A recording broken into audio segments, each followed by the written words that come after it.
सादर अभिनंदन मित्रों, मैं अंशु शर्मा एक बार फिर आपके सामने उपस्थित हुई हूँ कि हमारे जीवन की समस्याओं का एक ही तरीका है कि हम उसको कैसे सुलझाएं। अगर आप भी समस्याओं से निजात पाना चाहते हैं तो रोज़ आटा गूंथते समय उसमें थोड़ा सा घी और शक्कर ज़रूर डाल करके इसके बाद उसको गूंथें और कोशिश करें कि हमारा जो आटा है सुबह का सुबह ख़त्म हो जाए और शाम का शाम को ही ख़त्म हो जाए।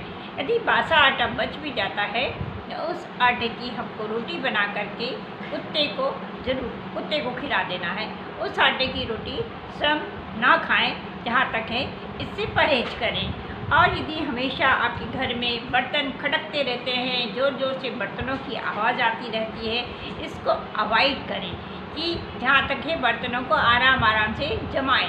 बर्तन इससे लड़ते हैं, बर्तन आपस में दुखी होते हैं और इससे आपके घर में लड़ाई झगड़ा हमेशा ही बना रहता है।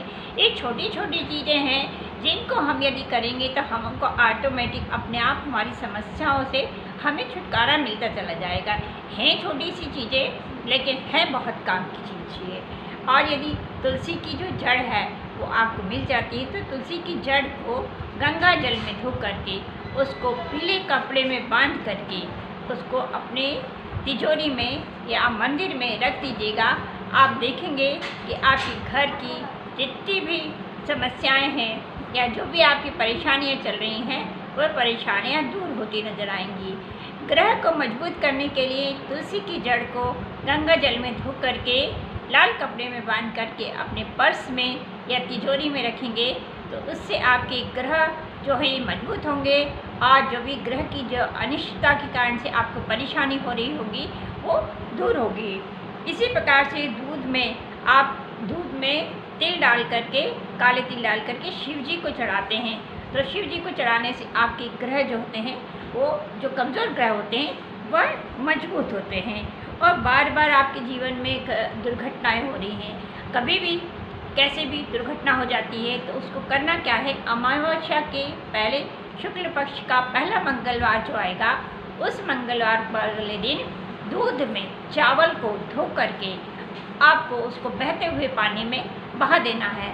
ऐसा करने से अचानक और बार बार होने वाली दुर्घटनाएं जो हैं वो आपके घर से चली जाएंगी, ख़त्म हो जाएंगी। घर में लक्ष्मी का वास स्थायी वास के लिए करना क्या है, एक लोहे का बर्तन लें, उसमें जल, चीनी, शक्कर, घी सब मिला करके पीपल के पेड़ के पास जाना है और खड़े होकर के उसकी जड़ में चढ़ाना है। क्या खड़े होकर के उसकी जड़ में चढ़ाना है तो इससे आपकी जो भी हो गया अस्थायी लक्ष्मी का वास आपके घर में रहेगा, बरकत बनी रहेगी। कोई भी स्त्री रात्रि में एक पुड़िया में, छोटी सी पुड़िया में सिंदूर भर करके रख करके अपने पति के सिरहाने रख देती है और सुबह उठ करके बिस्तर से पैर नीचे नहीं रखना है, बिस्तर पे बैठे बैठे ही वह अपनी मांग में भर लेती है। इससे दाम्पत्य जीवन में खुशहाली रहती है, कभी लड़ाई झगड़े नहीं होते हैं और पति की आयु लंबी होती है और जीवन खुशहाल बना रहता है। इसी प्रकार से स्त्री को एक पीली चूड़ी नहीं भी पहनती हैं, यदि कोई चूड़ियाँ कड़े पहनने का रिवाज है या कड़े ही पहनते हैं, लेकिन एक पीली चूड़ी अपने हाथ में अवश्य डाल लें उस कड़े के साथ में। इससे भी दाम्पत्य जीवन खुशहाल बना रहता है। ये छोटी छोटी चीज़ें ऐसी हैं जो आपकी अनेक समस्याओं का आपको निजात दिलाएंगी। जितनी भी समस्याएं आपके जीवन में चल रही हैं, ये छोटे छोटे टिप्स जो हैं वो आपको आपकी समस्याओं से दूर करेंगे। और दक्षिण मुखी दरवाज़ा यदि आपके घर में है तो दक्षिण मुखी दरवाजे के लिए आपको पंचमुखी हनुमान जी की तस्वीर वो है दक्षिण मुखी दरवाजे पर लगा दीजिएगा।